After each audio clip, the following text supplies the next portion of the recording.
지금 여기 저희가 있는 저희 횟집 여기가 엄궁동이에요. 엄궁동. 근데 이 엄궁동에서 굉장히 알려진 사건이 하나 있었다고요. 저희가 첫 촬영지인 부산에서 제가 꼭 만나고 싶은 분이 계셨거든요. 그게 이제 엄궁동 살인 사건의 누명을 쓰고 21년 5개월 20일간 복역을 하시다가 아주 최근에 죄심으로 무죄 확정되신 장동익 선생님을 뵈러 왔거든요. 정확히 엄궁동 살인 사건은 어떤 사건인지 설명을 좀 해주시죠. 이게 1990년도 1월 4일에 그 남녀가 차량에 같이 있다가 갑자기 2인조 강도가 등장했다라고 하면서 이게 1990년도 1월 4일에 그 남녀가 차량에 같이 있다가 갑자기 2인조 강도가 등장했다라고 하면서 피해자분은 이제 사망하시고 그 현장에 같이 있었던 남자분은 도망치거든요.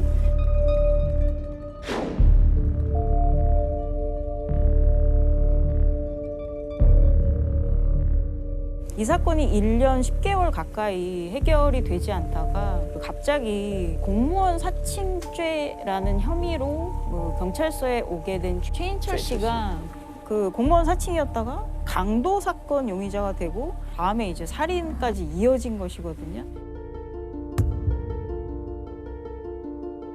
그 과정에서 공범이 있었다라는 진술이 나오면서 장동익 씨가 나의 공범이다라고 지목을 해서 최인철 씨도 고문에 의해서 네네네. 네. 결국은 이 두 분이 무기징역 선고를 받으시고 출소를 하신 게 2013년이에요. 형을 받고 21년 동안 옥살이를 하고 만기 출소를 한 거죠. 모범수로. 원래는 무기징역을 받으신 거죠. 네네네. 네. 들어가실 때 따님이 2살이셨는데 나와보니까 24살. 지금 손주까지 보셨더라고요. 그때는 2살이었죠. 아내는 부엌에서 이제 저녁 상을 보고 있었어요. 근데 밖에서 제 이름을 불렀어요. 이름을 부르게다 제가 얘하고 나갔어요. 나가니까 잠깐 이야기 좀 합시다 이러더라고요. 가서 보니까 경찰서 가게 되더라고요. 영문도 못 따라가게 된 겁니다. 그 안으로 데리고 들어가는데 그 한 사람이 앉아 있고 둘이 앉아 있더라고. 나중에 알고 보니까는 한 사람은 한이라고 중부 경찰서 교통계 경찰이더라고요. 그 경찰가 우리한테 강도를 당했다는 거죠. 무슨 소리 나 모른다고 그랬어요. 그런 일이 있는 줄도 몰랐거든요. 그러고 나서 먼저는 그 12일 날부터 뭐 13, 14, 3일간을 좀 강도 그 사건하고 뭐 그 살인 사건하고 막 묻더라고요. 고문을 하면서 이렇게 했지 저렇게 했지 막 하면서.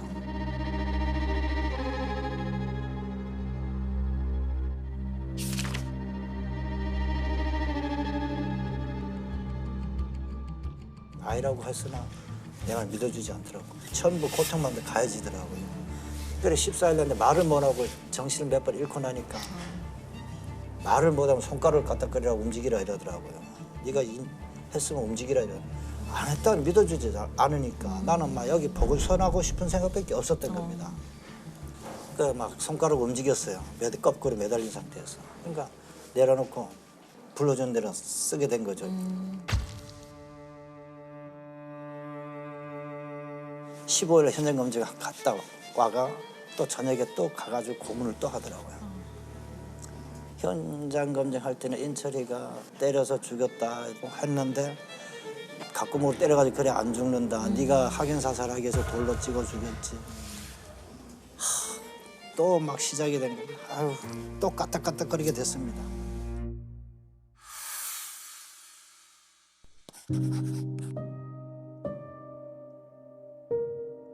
허위 자백을 하게 된 과정까지도 정말 치밀하다라고 볼 수 있는 거예요. 하게 만드는. 근데 이 경우 같은 경우에는 허위 자백인데도 굉장히 구체적이거든요. 그러니까 사람들은 거짓말을 하면 그게 별로 구체적이지 않을 거라고 생각을 하는데 허위 자백이라는 것 자체가 사실이 아닌 걸 사실로 보이게 하려는 과정이기 때문에 더더욱 구체적으로 만들려는 그런 의도를 가진 거잖아요.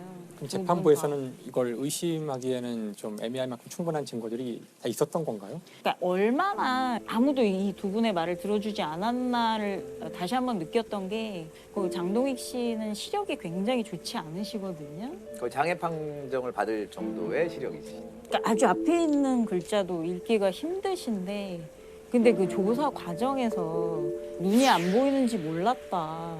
이런 식으로 얘기를 하거든요. 주의를 기울이면 충분히 알 수 있다고 생각되는 그런 시력에 대한 내용도 전혀 고려 대상이 되지 않았더라고요. 그 당시에는. 굉장히 여러 가지 배치되는 증거들이 있었거든요. 그 현장 사진을 찍은 것 중에 피 묻은 돌이 있거든요. 결정적으로 흉기로 사용됐다라고 생각되는 돌이 사진엔 있는데 나중에 증거 목록에서 사라져요. 제가 봤던 기록에서는 진술조서인데 날짜가 없는 진술조서가 있었어요. 저 처음 봤거든요. 그러니까 그런 것들을 보면 의도를 의심하지 않을 수가 없는. 아까 말씀하셨다시피 현장 기록하고 진술하고 다르다는 점을 재판부도 사실 인지는 할 수 있잖아요. 아무리 자백을 했다 하더라도 사실은 자백 하나만으로는 가능하지 않잖아요. 조작이 사실 굉장히 조직적으로 이루어졌다고 볼 수 있는 내용 중에 하나가 이 옆 관할 경찰서에 있는 한 씨라는 경찰관이 차량으로 데이트를 하던 도중에 2인조 강도에게 강도를 당했다라고 갑자기 그 증언을 해요. 중간에 증언이 나와요. 그러니까 패턴이 같다, 일정하다. 똑같다. 근데 차량. 경찰이 옆관할서 경찰관이 경찰관이 갑자기 등장을 해요. 그러니까 범행의 연속성이 생기는 거예요. 그러니까 데이트하는 도중에 차량으로 하고 있는데 같은 도구를 써서 한 씨도 당했다라고 얘기를 하거든요. 그게 굉장히 강력한 뒷받침이 된 거예요. 그러니까 여기서 자백의 보강 법칙이라고 자백만 해서는 절대 유죄가 안 되거든요. 그러니까 그렇게 강요한 자백일 수 있기 때문에 그걸 보강하는 증거가 꼭 하나 이상 있어야 돼요. 그러니까 그 증거가 갑자기 등장. 이렇게 마련됐다고 이야기하시는 거예요. 불러주는 대로 쓰고 그 불러주는 대로 증거를 맞추게 되겠네요. 의도를 가지고. 검찰이 왜 이렇게 조금 부실한데도 기소를 하고 유죄 확정을 받아내려고 하는가? 일단 제 기억이 맞다면 이 사건이 당시에 굉장히 크게 이슈가 일단 됐던 사건이었던 됐어요. 것 같고요. 네. 그래서 모두가 이게 빨리 해결되기를 바라는 그런 압박이 있었을 것 같고, 그다음에 아마도 그 누명을 쓰신 분들이 굉장히 그 사회적 약자라고 할까? 자신의 권리를 지켜내기가 쉽지 않은 그런 경우에 많이 당하는 거 아닐까요? 그러니까 이 사건이 1년 8개월 넘게 미제 사건으로 있었거든요. 그러면 그 정도의 미제 사건을 해결한다는 건 당연히 엄청난 성과잖아요. 근데 그런 것에다가 그러니까 공무원 사칭 혐의로 잡혀온 사람들인데 그때 뭐라고 했냐면 종이를 주면서 그러니까 살아온 얘기를 다 해보라고 했다는 거예요.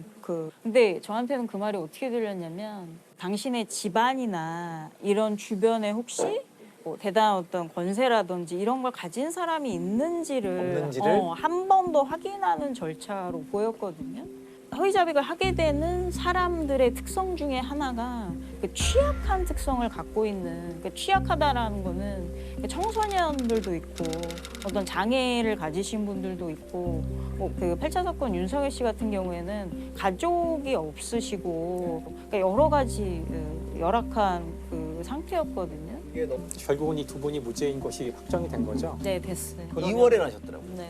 근데 그러면은 그 전에 그 경찰과 당시에 있었던 검찰 이런 사람들에 대한 징계 조치 같은 게 취해지나요? 아니면 그러니까 중요한 게 무죄 판결을 재심에서 이제 받았기 때문에 네.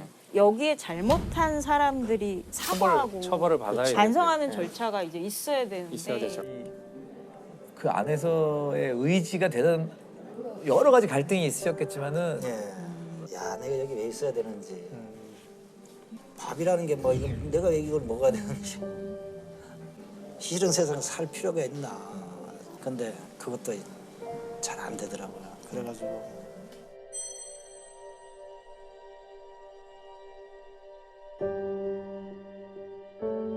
가족들은 살인자 가족으로 남는 거 아니겠습니까? 내가 살아나가야 된다. 우리 가족들이 살인자 가족이 아니라는 것도 밝혀줘야 된다. 그래서 그런지 2003년도에 감형장이 내려오더라고요. 와 진짜. 그럼 당시로 그럼 남은 형이 어떻게 되는 거예요? 그때 9년 한 8개월 남은 거죠. 8개월. 감형장 받고도요. 9년 8개월이 남아서 저는 뛸 듯이 기쁘고 집에 갈 날짜가 없다가 생겼다는 게 얼마나 기쁩니까? 우리 합동접견 1년에 한 2번씩 하거든요. 엄마가 오면은 직접 얘기하려고 편지를 안 썼어요. 날짜를요. 근데 엄마가 못 온다고 교무과에서 전화가 온 거죠. 엄마가 못 온다고 교무과에서 전화가 온 거죠. 그러자 좀 있다니까 뭐 딸내미한테 편지 오기를 할머니 암 수술해가지고 지금 동아대병원에 항암 치료 받고 있다고 이러는 거죠.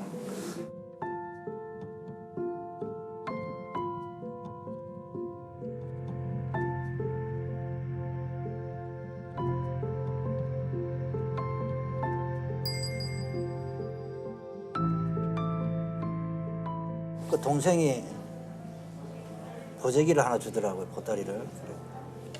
풀러보니까 재판 서류를 하더라고요.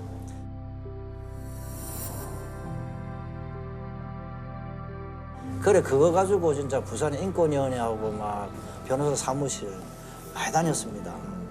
근데 넘겨보는 사람 하나 없더라고요. 세상이 이렇구나. 그래 힘이 쫙 빠지더라고요. 기대를 좀 했었는데. 어떡하지 하고 있던 저희 16년도 3월 26일 날 박준영 변호사 처음 자리를 만들어 주더라고요. 처음 만났죠. 이래가지고 근세를 어떻게 살았습니까? 재심의 진실을 밝혀야죠. 이제. 그러자 그 10월 1일 날 그것이 할 수 있다도 나가게 되고 교수님이 박지성 교수님이나 그 서울대 그 유승환 교수님이나 그 기록을 보시고 희망을 가졌습니다. 진짜.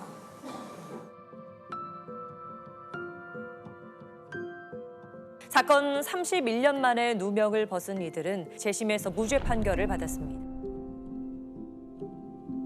그러니까 저는 장동익 선생님을 뵐 때마다 너무 이렇게 환하게 웃으시는 게 너무 놀라웠거든요. 그러니까 사실은 오늘 뵈려던 이유가 어떻게 그렇게 미소를 지으실 수가 있는지 저는 사실 그러니까 이해하기가 굉장히 어려웠어요. 근데 사실 저희가 그 대화를 나눌 때 굉장히 다양한 감정들이 폭풍 쳤거든요. 사실 이제 친구이신 최인철 씨가 본인을 공범으로 지목했기 때문에 지금 누명을 쓰신 거여서 그 최인철 씨에 대한 감정도 그러니까 용서했다가 분노가 났다가 다시 또 그래서 때리기도 하셨다가 그래서 처음엔 좀 놀랐다가 어떻게 보면 그게 더 건강한 것일 수도 있다고 생각을 했어요. 그러니까 20-30년 동안 쌓인 게 어느 날 무죄 선고를 받았다고 해서 그게 갑자기 없어질 수는 없잖아요. 맞아요. 무죄가 선고돼서 끝난 게 아니고 이제 시작인 거예요. 그렇죠.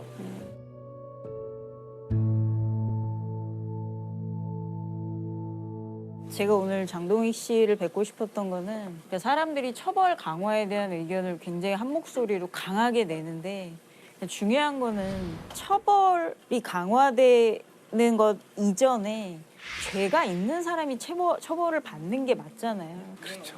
처음에 심의관님하고 이제 저희 와이프랑 같이 자리했을 때 난 또 심의관님 그렇게 혼나는 거 처음 봤어요. 김은희 씨가 아니 왜 그렇게 양형이 왜 막 이렇게 막 이런 그런 얘기들을 막 하시는데 제가 계속 달렸어요. 은희야 심의관님이 판결한 게 아니야.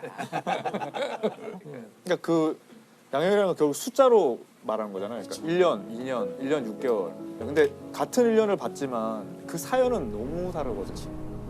할 말이 되게 많은데 그 결과는 이제 숫자로 말해야 되는 거예요. 그러니까 약간 주관식으로 대답해야 될 거를 그것도 막 한 10페이지 써야 될 거를 객관식으로만 체크하는 그런 느낌이에요. 그렇구나. 그거는 막 나중에 할 말이 정말 많습니다. 그게 유명한 SF가 있죠. 이 우주와 우리 인간이 존재하는 이유가 무엇인지를 알기 위해서 컴퓨터를 하나 만들어요. 그냥 만든 컴퓨터 가지고는 이게 답이 안 나오는 거야. 그래서 점점 컴퓨터를 크게 만들다가 나중에는 우리 인간이 정말 이 우리 지구 전체의 에너지를 다 쏟아부어서 컴퓨터를 만들어요. 수천 년, 수만 년이 돌아간 끝에 드디어 답이 나왔다고 얘기를 하죠. 그래서 모두가 다 모여서 그 진짜 우리가 기다렸던 이 우주와 이 인간의 모든 이 존재의 이유가 뭘까? 컴퓨터가 답을 얘기를 할게. 딱 그리고서는 42라 그러죠. 42. 42. 그게 뭐예요? 답이 42래요. 그냥 비꼬는 거죠. 답이 그냥 숫자. 아, 다. 감독님은 거 엄청 터지셨어요. 네? 아, 한 분 터지셨다고요? 아. 감사합니다. 이런 유머가 여기도 안 통하네. 아, 그리고 저희는 유머인지 어쨌든 몰랐어. 마치 되게 궁금하게 만들어 놓고 끝이 허무한 영화 같이. 과학자들 사이에 아주 유명한 거라 한번 찾아보세요. 영어로 터졌어야 되는데. 그러니까 아. 영어로 우주가 왜 존재하는지 물어보면 답이 40이라고 나올 거예요. 아마 물도 그런 답을 줄지 몰라요. 그냥.